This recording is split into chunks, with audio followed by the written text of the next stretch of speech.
আমি all India trade union Congress Nikhil Bharat শ্ৰমিক মহাসভা আৰু নিখিল ভাৰত কৃষক সভা আমি যৌথ সহযোগত ইতিমধ্যে ONGCৰ বিৰুদ্ধে আমি এলানি আন্দোলন কাৰ্যসূচী ঘোষণা কৰিছোঁ। বিশেষকৈ ONGC অসম সম্পদৰ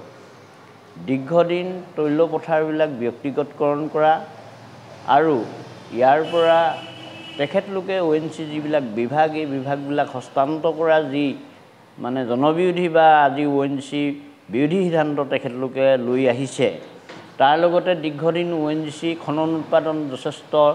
হ্ৰাস পাইছে। 1991 চনত ONGCৰ উৎপাদন আছিল 30 লক্ষ মেট্ৰিক টন আৰু এতিয়া হ্ৰাস হৈ 10 লক্ষ মেট্ৰিক টনৰ তললৈ নামিছে। এতিয়া ONGCক ৰক্ষা কৰাৰ সময়। আমাৰ কথা হৈছে অহা 8 জুলাই তাৰিখে 2024 চনৰ 8 জুলাই তাৰিখে আমি ONGCৰ অসম সম্পদৰ মুখ্য কাৰ্যালয়ৰ সন্মুখত নাজিৰাত আমি গণ বিক্ষোভ কাৰ্যসূচী ৰূপায়ণ কৰিবলৈ লৈছোঁ আৰু ONGCত বিশেষকৈ নতুন প্ৰযুক্তিৰ জৰিয়তে ONGC খনন উৎপাদন বৃদ্ধি কৰিব লাগে আৰু ONGCত যি ব্যক্তিগতকৰণ হস্তান্তৰকৰণ এইবিলাক বন্ধ কৰিব লাগে আৰু তাৰ লগে লগে যদি তেখেতলোকে সঠিকভাৱে ব্যৱস্থা গ্ৰহণ নকৰে অনাগত সময়ছোৱাত আমাৰ এই ধাৰাবাহিক আন্দোলন চলি থাকিব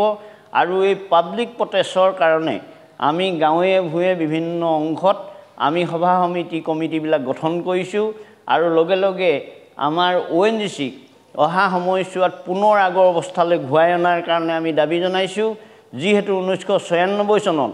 ONGC কৰ্তৃপক্ষই MMCৰ জৰিয়তে মেইন মেনেজমেণ্ট কণ্ট্ৰেক্টৰ জৰিয়তে ONGCক আজি যি ধৰণে ঠিকা ভিত্তিত তেখেতলোকে কাম কাজ চলাইছে,